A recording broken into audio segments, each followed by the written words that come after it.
네, 저는 오늘 이 비트코인뿐만 아니라 이 전체 증시 시장이 위기에 있다는 부분에 대해서 이야기를 드리고자 합니다.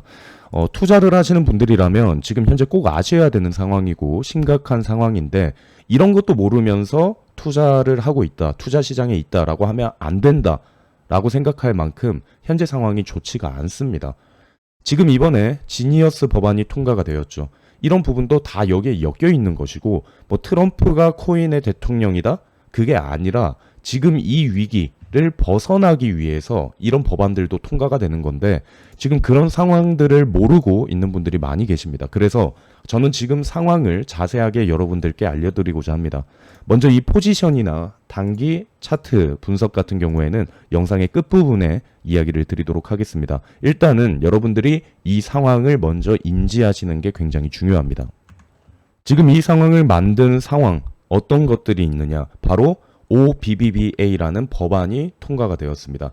미국 상원에서는 7월 1일 이 법안을 51대 50으로 찬성을 했는데 이 법안 안에는 여러 가지 법안들이 있습니다. 어떤 부양책이든 뭐 어떤 이런 여러 가지 법안들이 나와 있는데 그 중에서 지금 오늘 이 주제, 지금 상황을 안 좋게 만들고 있는 게 바로 부채 한도를 5조 달러 인상을 한 내용이 포함이 되어 있습니다.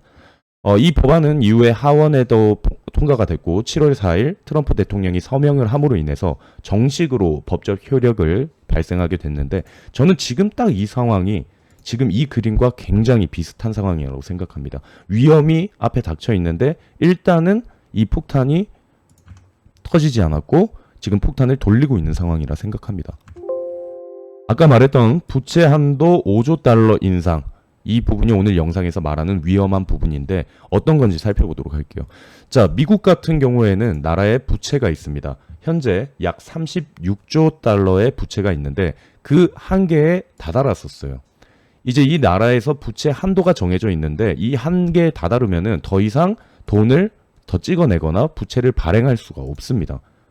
그렇게 되면 어떻게 되나요? 나라를 운영할 수 있는 돈이 더 이상 없기 때문에, 더 이상 부채를 발행할 수가 없기 때문에 그때는 나라에서 디폴트 선언을 하는 거죠. 즉 국가 부도가 일어나게 되는 겁니다.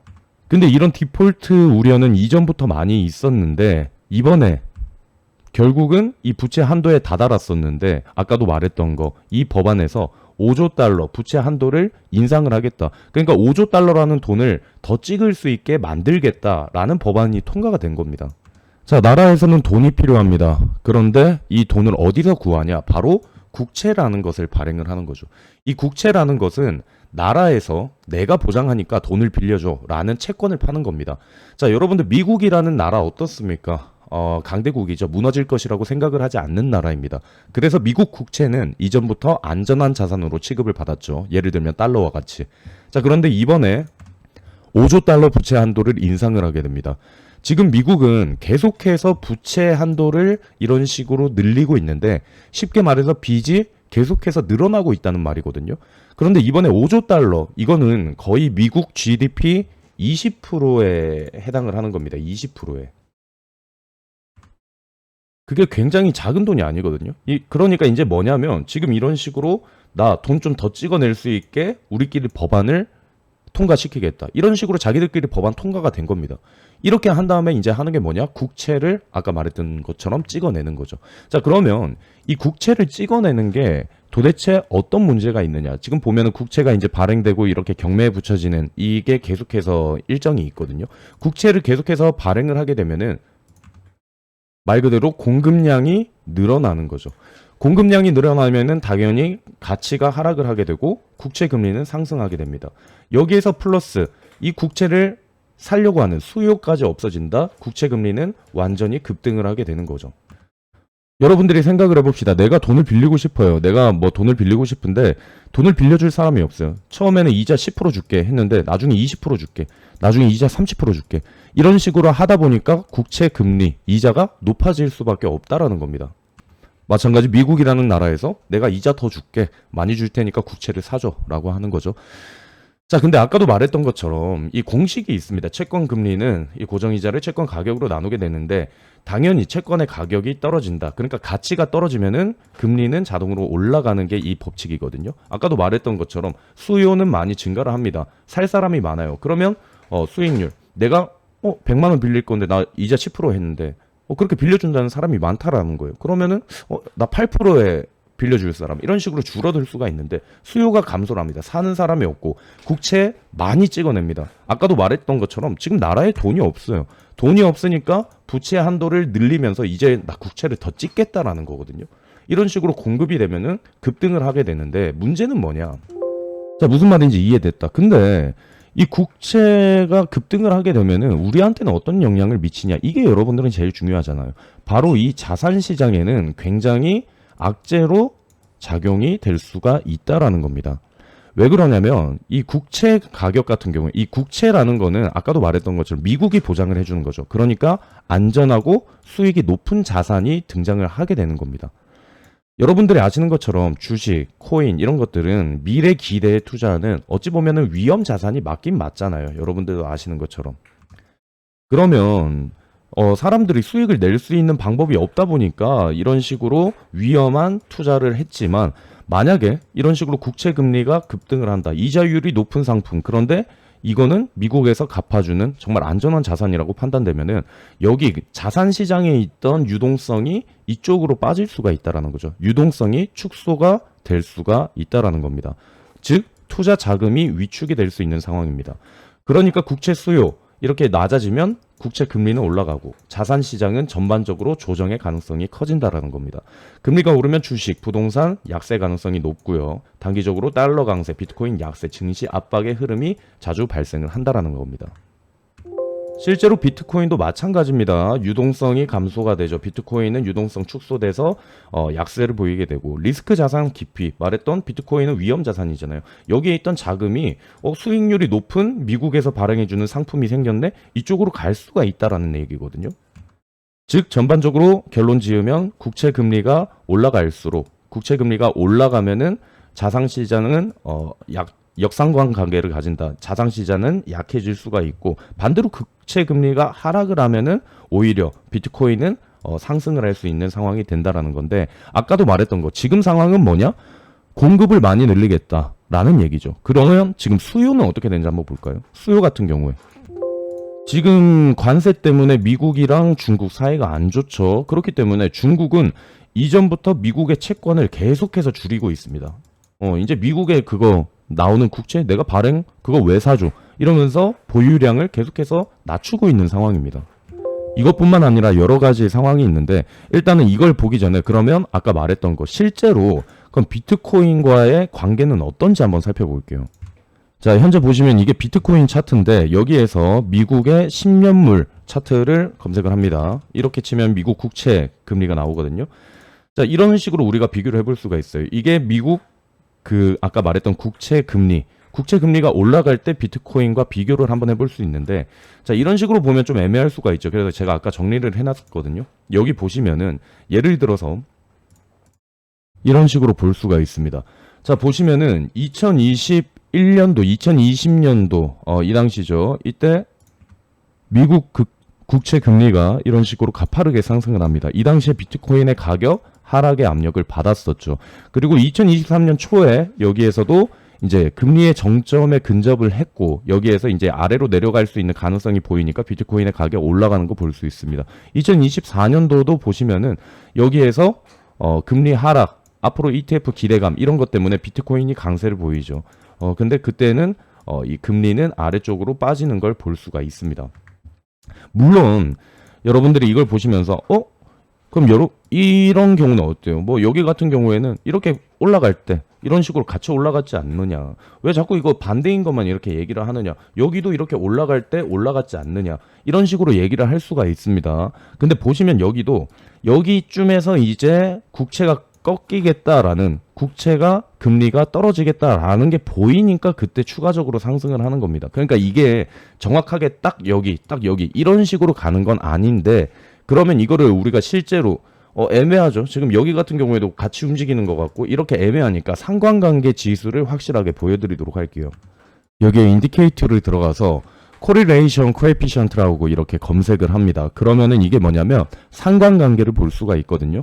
그러면 여기에서 아까 말했던 미국 10년 국채물을 검색을 해서 비교를 해볼게요. 그러면 상관관계가 이렇게 밑에 이렇게 나옵니다. 이 상관관계가 높으면 높을수록 같이 움직인다라는 뜻이고 낮으면 낮을수록 반대로 움직인다라고 생각을 할 수가 있거든요. 이거를 전체적으로 물론 여기에서 이렇게 같이 움직일 때도 있죠. 이렇게 상관관계가 비슷할 때가 있고 한데 이걸 전체적으로 평균을 내보면은 변동적일 수 있지만 2022년에서 2023년 2024년 기준으로 치면은 마이너스 0.4에서 0.6이 나와요. 마이너스. 즉 이 말은 뭐냐면 여기 아래쪽에서 계속해서 움직였다. 즉 비트코인과는 반대로 움직였다라는 상관관계가 실제로 나옵니다. 즉 뭐냐면 아까도 말했던 것처럼 이제 앞으로 이 미국의 국채가 더 상승을 할 수 있는 가능성이 지금 열려 있는 상황이라는 거죠. 그러면 말했던 것처럼 이 비트코인과 증시 시장은 더 불안정한 상황이 될 수가 있다라는 겁니다. 아까도 말했던 거 트럼프가 이 지니어스 법안 왜 해준 것 같습니까? 이 법안 안에 무슨 내용이 있죠? 스테이블 코인 발행자는 코인을 미국 달러 또는 이에 준하는 유동성 있는 자산으로 비율로 보유를 해야 된다라는 얘기를 하죠. 여기에 말에는 이에 준하는 유동성 있는 자산 이게 뭡니까? 바로 국채라는 겁니다. 즉 뭐냐면 아까 말했던 것처럼 국채 급등을 하게 되면은 증시나 이런 게 폭락을 하고 위험한 상황이 나올 수가 있다. 미국에서는 계속해서 이자율이 높아진다. 그러니까 수요를 할 수 있는 거를 만든 게 바로 이 지니어스 법안입니다. 스테이블 코인 만드는 이 코인을 하고 있는 사람들이 많고 하니까 이 테더라는 이런 스테이블 코인을 발행하는 회사한테 얘기를 하는 거예요. 야, 너 코인 하나 발행하려면 1대1로 똑같이 해놔. 이게 소비자를 보호하는 법은 맞아요. 왜냐면 저번에 루나 사태처럼 이런 법안이 있게 되면은 이 안전한 보증 자산은 되긴 되는데 문제는 뭐냐면 이겁니다. 이 트럼프가 정말 우리를 보호하기 위해서 이 법안들을 하고 있느냐? 저는 그게 아니라 아까 말했던 거 여기에 수요가 증가가 돼야 되거든요. 그래야 국채금리 미국에서 부담하는 이자를 줄일 수가 있는 겁니다. 그러니까 여기에서 이 스테이블 코인 법안이 발행이 되는 거거든요. 실제로 이 스테이블 코인을 발행하는 이 테더 서클 이런 게 미국 국채에 지금 뭡니까? 큰 손이에요. 큰 손. 이 미국 국채 야 나 이거 국채 발행할 건데 너희가 1대1로 해야 되잖아. 그러니까 국채라도 사. 이러면서 얘들한테 그냥 돈 계속 이제 얘들한테 받는 겁니다. 그래서 실제로 보면은 지금 테더 같은 경우에는 미국 국채 굉장히 많이 보유하고 있고요. 글로벌 순매수자 7위까지 등극을 하고 있고 어느 나라보다도 더 많이 보유를 하고 있는 상황이거든요. 지금 상황이. 그러니까 저는 이게 공생하고 있는 겁니다. 지금 공생을 하고 있는 거고 어떻게 보면은 여기 뭐 규제를 한다, 소비자를 보호한다 그게 아니라 이 국채 급등을 막기 위해서 수요자를 찾고 있는 겁니다. 근데 문제는 아까도 말했던 거. 지금 중국 같은 경우에 이런 식으로 내려가고 있죠. 지금 이게 문제가 아니라 일본 같은 경우에는 이 미국 국채를 가장 많이 가지고 있는 나라들 중에 하나죠. 근데 문제는 뭐냐면 지금 일본 같은 경우에도 미국이랑 사이가 그렇게 안 좋아요. 왜냐면 관세 25% 좀 잘 봐달라고 했는데 25% 바로 때렸죠. 일본 같은 경우에도 미국 국채에 대한 관심이 없어요. 지금 일본은 미국 국채 관심보다 본인들 국채 지금 금리가 지금 폭발을 하고 있는데 이거를 지금 잡아야 되는 것도 정신이 없거든요. 실제로 보면은 지금 일본 같은 경우에도 이 국채 금리가 17년 만에 최고 수준으로 치솟았다라고 하는데 지금 이 수치가 뭐냐면 여러분들 리먼 브라더스 사태 알죠? 정말 전체 시장 다 망했을 때, 다 폭락했을 때 이때 금융 위기, 글로벌 위기가 있었던 이때 이후로 최고 수준을 지금 기록하고 있다는 겁니다. 지금 상황이 그렇게 좋은 게 아니에요. 아니고 아까 말했던 것처럼 정말 지금 폭탄 돌리기를 하고 있다라고 생각을 여러분들이 하셔야 됩니다. 그래서 이제 앞으로 계속해서 저는 이 경매 일정이나 이런 것도 확인을 할 건데 이 국채 가격 여러분들이 계속해서 신경을 좀 쓰시면서 이 시장을 바라봐야 될 것 같습니다. 그래서 뭐 이게 오른다 해서 바로 비트코인이 완전 반대로 이렇게 내리꼽는 이 상황은 아니겠지만 이게 지금 점점 한도치를 넘어가다 보면은 나중에 이 미국 증시부터 시작해서 자산시장 전체가 한 번은 큰 위기를 맞을 순간이 지금 다가오고 있다라고 생각을 하고 계시면 될 것 같습니다. 일단 오늘 영상은 오늘 하루만 쓰는 게 아니라 여러분들이 앞으로 투자하시면서 꼭 아셔야 되는 내용이니까 참고하시길 바라고, 이 단기 패턴 이야기 드리려고 했는데, 아까도 말씀드렸던 것처럼 지난 영상에서 수익률 이야기 다 드렸죠. 숏 포지션 계속 잡고 있었고, 어제 채팅방에서는 또 실제로 우리는 또 대응을 다 했어요. 말했던 것처럼 이더리움도 숏 진입해서 이더리움 숏도 먹었었고, 그리고 올라갔을 때 본절에서 물량 덜어내는 방법을 해서 다시 한번 또 저희는 119500 여기에서 추가 매수해서 평단을 확 올렸습니다. 이런 식으로 계속 매매를 반복하면서 지금 저희는 전략을 짜면서 매매를 하고 있거든요. 일단은 오늘은 영상이 너무 길어지니까 간단하게 차트 패턴 보면은 여기 있는 구간 지금 돌파를 했습니다. 돌파를 해서 여기에서 롱관점이 지금 살짝 우세해지기는 했는데, 일단 여기 있는 구간을 지키는지 이거를 계속 체크하셔야 될 것 같아요. 오늘 영상에서는 다 다룰 수 없을 것 같고, 이거는 내일 영상에서 좀 구체적으로 말씀드리고, 아까도 말했던 것처럼 저희 채팅방에서는 계속해서 이런 식으로 대응하는 방법 다 알려드리고 있습니다. 그리고 이번에 대회가 나올 건데, 대회도 할 건데, 이런 식으로 저는 실시간으로 이걸 보고 있는데 저항을 체크하고, 저항이 만약 돌파됐을 때 어떻게 움직여야 되고, 일단 우리 본절을 덜어내서 리스크 줄이고, 이런 것까지 다 알려드리거든요. 실시간으로 받아보고 싶으신 분들은 이 채팅방으로 들어오시면 좋을 것 같습니다. 일단 오늘 영상은 여기에서 마무리하도록 하고, 아까 말씀드렸던 이거는 여러분들이 꼭 기억할 수 있길 바라면서 영상을 마무리하겠습니다.